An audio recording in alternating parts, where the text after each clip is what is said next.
اعوذ باللہ من الشیطان الرجیم بسم اللہ الرحمن الرحیم الذین آمنوا وہاجروا وجاہدوا فی سبیل اللہ باموالہم وانفسہم اعظم درجۃ عند اللہ واولئک هم الفائزون یبشرہم ربہم برحمۃ منہ ورضوان وجنات لهم فيها نعيم مقيم خالدين فيها أبدا إن الله عنده أجر عظيم يا أيها الذين آمنوا لا تتخذوا آباءكم وإخوانكم أولياء إن استحبوا الكفر على الإيمان ومن يتولهم منكم فأولئك هم الظالمون صدق اللہ العظیم۔ جو لوگ ایمان لائے اور ہجرت کی اور اپنے اموال اور جانوں سے اللہ کی راہ میں جہاد کیا، اللہ کے ہاں ان کا بہت بڑا درجہ ہے، اور ایسے ہی لوگ کامیاب ہیں۔ ان کا رب انہیں اپنی رحمت اور رضامندی کی خوشخبری دیتا ہے، اور ان کے لیے ایسے باغات ہیں جن کی نعمتیں دائمی ہیں، وہ ان میں ہمیشہ رہیں گے۔ بلا شبہ اللہ کے ہاں ان کے لیے بہت بڑا اجر ہے۔ اے ایمان والو، اگر تمہارے باپ اور تمہارے بھائی ایمان کے مقابلے میں کفر کو پسند کریں تو انہیں بھی اپنا رفیق نہ بناؤ، اور تم میں سے جو شخص انہیں رفیق بنائے تو ایسے ہی لوگ ظالم ہیں۔ زیر مطالعہ آیات کے دو موضوع ہیں۔ ایک، اللہ کے نزدیک اپنے بندوں میں سے درجہ، اہمیت، مقام اور مرتبت والے لوگ، ان کی کامیابی کا اصل معیار اور تصور، اور ان کے لیے بشارتیں اور نعمتیں۔ اور دوسرا، اہل ایمان کو ایک بڑے ظلم سے بچنے کی واضح رہنمائی اور احتیاط کی تلقین۔ ارشاد ہوا، الذین آمنوا، اللہ کے نزدیک مقام و مرتبت کے حامل اور عظیم درجات اور نعمتوں کے مستحقین میں سر فہرست ایمان لانے والے ہیں، اللہ اور رسول، آخرت اور دیگر امور پر، کسی وقتی اثر، مصلحت یا مفاد کے تحت نہیں بلکہ سچے دل سے۔ وہاجروا، دوسرے وہ لوگ جو اللہ کے حکم کے تحت جب بھی ضرورت پڑی اور تقاضا ہوا اپنے سب تعلقات، رشتے ناطے اور مفادات قربان کر کے ہجرت جیسے عظیم تقاضائے ایمان پر پورا اترے۔ بلا شبہ یہ وہ لوگ بھی ہیں جنہوں نے مکہ میں کفار و مشرکین کے مظالم سے تنگ آ کر حبشہ ہجرت کی، اور پھر حکم الہی ہونے پر مدینہ کی طرف ہجرت کے لازوال اور ناقابل یقین مظاہرے امر کر دیے۔ تیسرے وہ لوگ خدا کے مقرب اور اس کی بارگاہ میں بلند درجوں اور مراتب کے حامل ہیں، وجاہدوا فی سبیل اللہ باموالہم وانفسہم، جہاد کرنے والے لوگ۔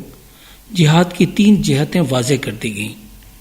ایک تو نہ ملک گیری کے لیے، نہ اپنے کسی ذاتی مقصد کے لیے، اور نہ دشمن کے خلاف کسی انتقامی کارروائی کے طور پر، اور نہ کسی دوسری غرض کے لیے، سوائے فی سبیل اللہ، اللہ کے لیے، اول و آخر اللہ ہی کے حکم کے تحت، اس کے دین کی سربلندی کے لیے، اس کے دشمنوں کو اس کے بندوں پر ظلم و ستم اور جبر و قہر سے محفوظ رکھنے کے لیے، مظلوموں اور مستضعفین یعنی کمزوروں کی مدد کے لیے۔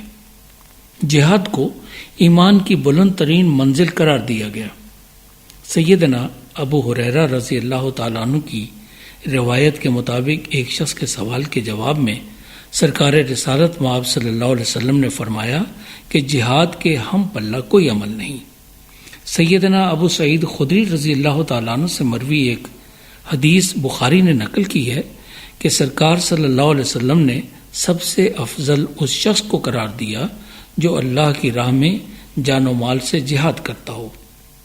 جہاد جو قیامت تک جاری رہے گا، اپنے ہر تقاضے اور مطالبے کے ساتھ مطلوب ہے، اور اس میں سر فہرست مال اور جان سے جہاد ہے۔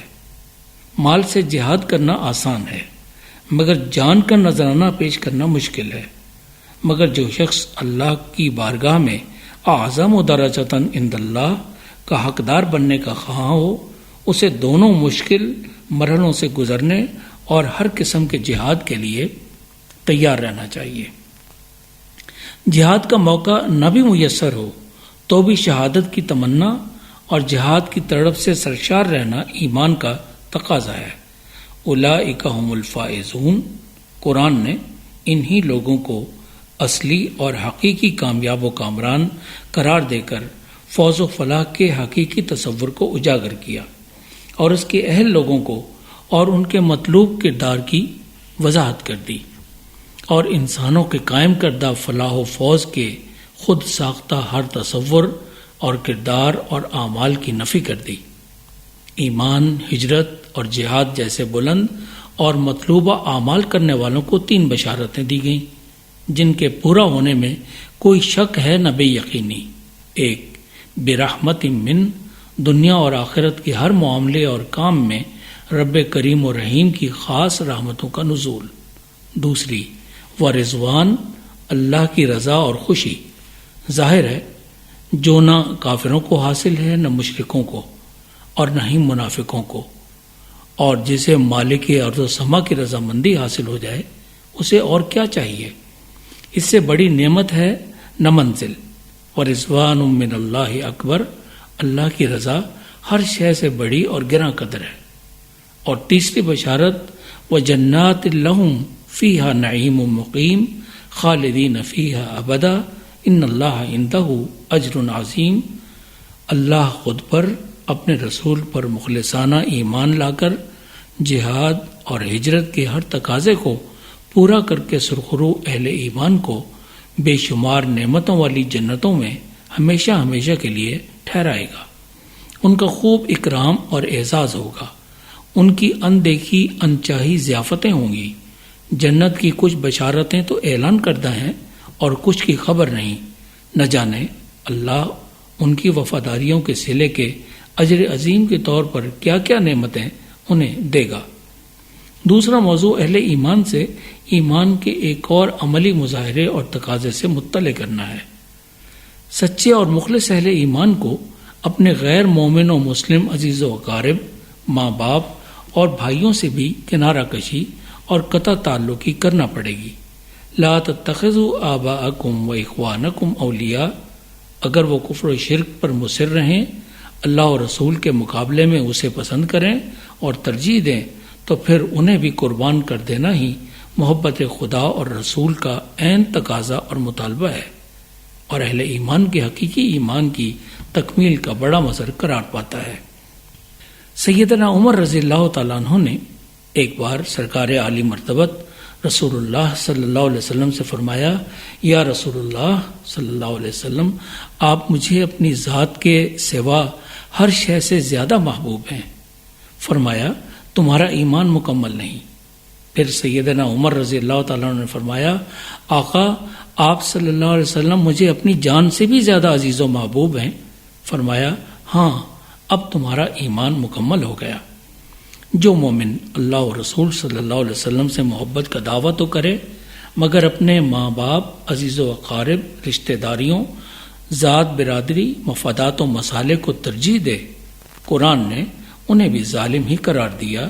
وَمَن يَتَوَلَّهُم مِّنكُمْ فَأُولَٰئِكَ هُمُ الظَّالِمُونَ، کون صاحب ایمان ہوگا جو ایسا ظلم خود پر کرنے کا مرتکب ہونا پسند کرے۔